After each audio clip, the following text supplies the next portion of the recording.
चहा पिऊन तुम्ही वेट लॉस करू शकता का? बेनिफिट्स पेक्षा साईड इफेक्ट जास्त आहे आपण असं म्हणू शकतो. पद्धतीवर आहे की तुम्ही कोणत्या प्रकारे चहा बनवताय. फक्त साखर आणि दूध याला अवॉइड करायचं म्हणजे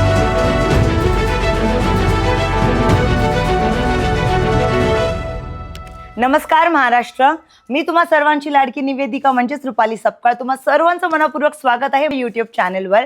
तसं तर मी प्रोफेशननी अँकर आहे, पण हा जो विषय आहे ज्याबद्दल आपण आज चर्चा करणार आहोत तो अत्यंत महत्त्वाचा आहे माझ्यासाठी सुद्धा आणि तुम्हा सर्वांसाठी सुद्धा आणि आय थिंक अख्ख्या जगभरासाठी. म्हणजेच आपण वेट लॉस कसं करू शकतो. पण आजचा जो टॉपिक आहे तो म्हणजे चहा पिऊन. हा, तुम्ही बरोबर ऐकलं, चहा पिऊन तुम्ही वेट लॉस करू शकता का?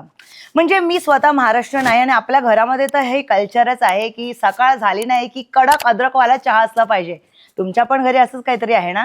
पण मी तुम्हाला सांगते, 1 किंवा 2 कप चहाने काहीच प्रॉब्लेम नाहीये, पण पद्धतीवर आहे की तुम्ही कोणत्या प्रकारे चहा बनवताय.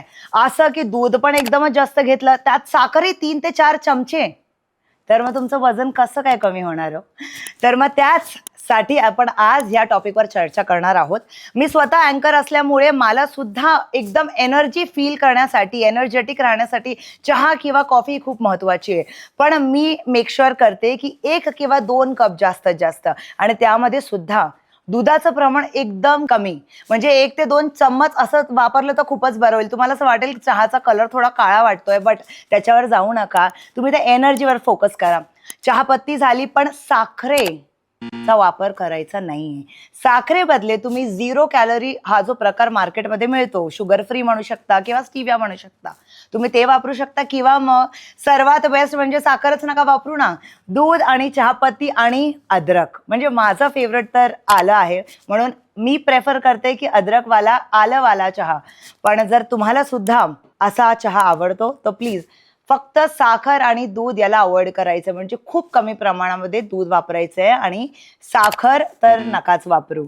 याच्याने तुमच्या वेट लॉसवर खूप फरक पडतो.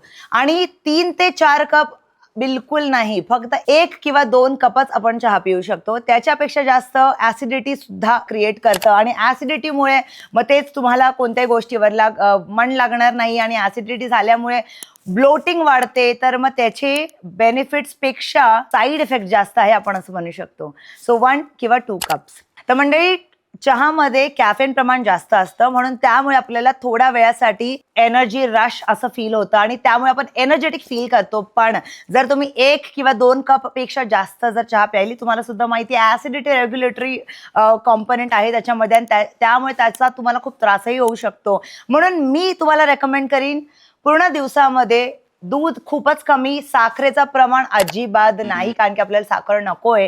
साखर अवॉइड करा. त्याच्या व्यतिरिक्त तुम्ही स्टिविया किंवा शुगर फ्री वापरू शकता आणि आलं जर घ्यायचं तर अतिउत्तम. आणि बस, तुमची चहा झटपट तयार आणि तुमचं वजन सुद्धा नियंत्रणात राहतं.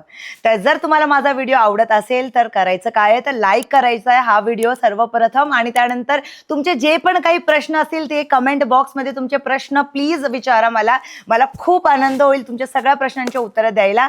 आणि माझ्या चॅनलला सबस्क्राईब करा आणि तुमचं प्रेम असंच माझ्यावर शावर करत राहा. आणि असेच मी नवीन नवीन छान टॉपिक्स घेऊन येणारे. आपण खूप सारी चर्चा करणार आहोत, पण ही होती चहावर चर्चा.